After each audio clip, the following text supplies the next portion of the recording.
নমস্কার বন্ধুরা, আমার আজকের রেসিপি ঘুগনি।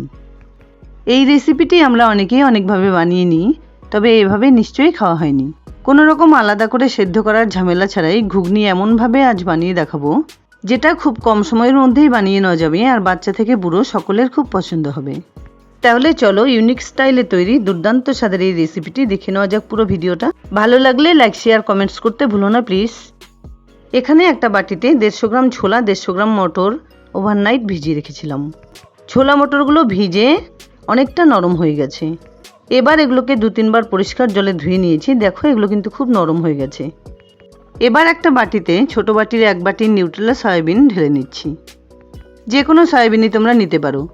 এবার এর সঙ্গে বেশ কিছুটা পরিমাণ গরম জল দিয়ে 5 মিনিট মতো ভিজিয়ে রাখতে হবে। কিছুক্ষণ ভিজিয়ে রাখার জন্য সয়াবিনগুলো দেখো এরকম ফুলে উঠেছে।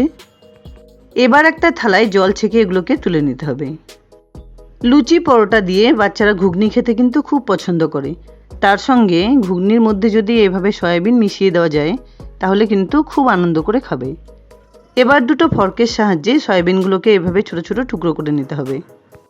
একটু সময় নিয়ে সমস্ত সয়াবিনগুলোকে ঠিক একইভাবে রেডি করে নিচ্ছি। এবার এগুলোকে পাশে রেখে একটা প্রেসার কুকার বসিয়ে দিলাম। তাতে দিয়ে দিলাম মোটামুটি হাফ কাপের থেকে একটু বেশি পরিমাণে সাদা তেল। তেল গরম হয়ে এলে ফোড়ন হিসেবে দিয়ে দিলাম একটা তেজপাতা, একটা শুকনো লঙ্কা আর কিছু গোটা গরম মশলা। এর সঙ্গেই দিয়ে দিচ্ছি 1 টিস্পুন সাদা জিরে, দুটো মিহি করে কুচনো পেঁয়াজ। পেঁয়াজগুলোকে হালকা করে কিছুক্ষণ এভাবে নাড়াচাড়া করে ভেজে নিতে হবে। এবার এর সঙ্গে মিশিয়ে দিচ্ছি 1 টেবিল স্পুন আদা বাটা। আদার তুলনায় রসুনটা একটু বেশি দিলে টেস্ট খুব ভালো হবে, তাই দিয়ে দিচ্ছি 2 টেবিল স্পুন রসুন বাটা। সঙ্গে দিচ্ছি একটা বড় সাইজের টমেটো কুচি।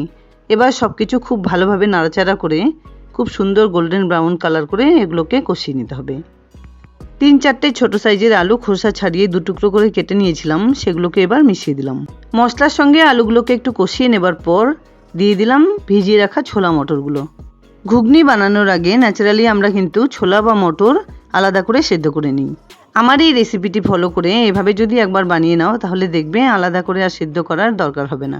কিছুক্ষণ নাড়াচাড়া করে এর সঙ্গে মিশিয়ে দিচ্ছি পরিমাণ মতো নুন, হাফ টিস্পুন হলুদ গুঁড়ো, হাফ টিস্পুন জিরে গুঁড়ো, হাফ টিস্পুন শুকনো লঙ্কা গুঁড়ো, কালারের জন্য মিশিয়ে দিলাম হাফ টিস্পুন কাশ্মীরি লঙ্কা গুঁড়ো আর সঙ্গে এরকম করে কেটে নেওয়া 4-5টা কাঁচা লঙ্কা।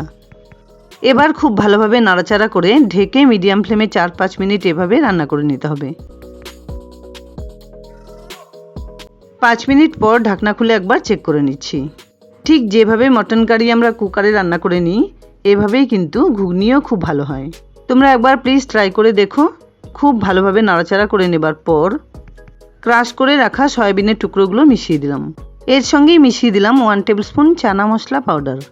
খুব ভালোভাবে নাড়াচাড়া করে আবারও ঢেকে 2 থেকে 3 মিনিট এভাবে রান্না করে নিচ্ছি। এবার ঢাকনা খুলে এর সঙ্গে মিশিয়ে দিচ্ছি কিছুটা পরিমাণ গরম মশলা গুঁড়ো আর সঙ্গে অল্প কিছুটা পরিমাণ ধনেপাতা কুচি। আবারও খুব ভালোভাবে নাড়াচাড়া করে দিয়ে দিচ্ছি 1 থেকে 1.5 গ্লাস পরিমাণে জল। জল দিয়ে আবারও খুব ভালোভাবে নাড়াচাড়া করে মোটামুটি 4 থেকে 5টা সিটি দিয়ে নিতে হবে। তবে সিটিগুলো কিভাবে দিলে ছোলা মটরগুলো খুব সুন্দর সেদ্ধ হবে সেটাও দেখিয়ে দেব। এবার কুকারের ঢাকনা লাগিয়ে হাই ফ্লেমে এটাকে রান্না করে নিতে হবে।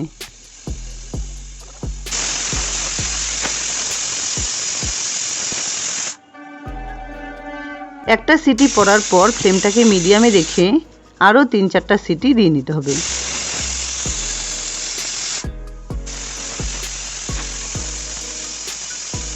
মোটামুটি 4টে সিটি হয়ে যাবার পর গ্যাস অফ করে নর্মাল হওয়া পর্যন্ত অপেক্ষা করতে হবে।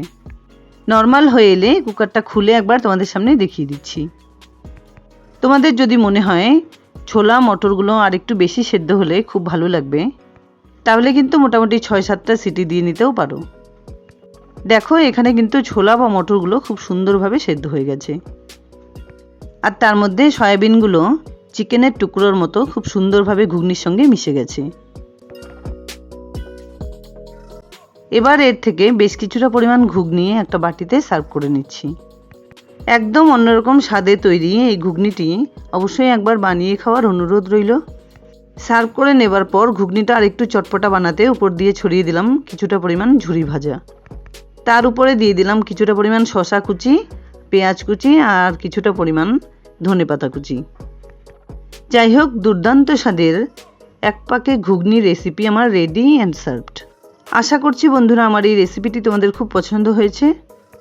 যদি এতটুকুও ভালো লেগে থাকে তাহলে প্লিজ ভিডিওটাকে একটা লাইক করো, শেয়ার করো ফ্যামিলি ফ্রেন্ডসদের সঙ্গে।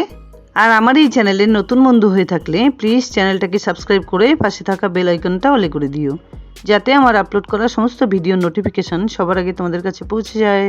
দেখা হচ্ছে নতুন কোনো রেসিপি নিয়ে। ভালো থেকো, ধন্যবাদ।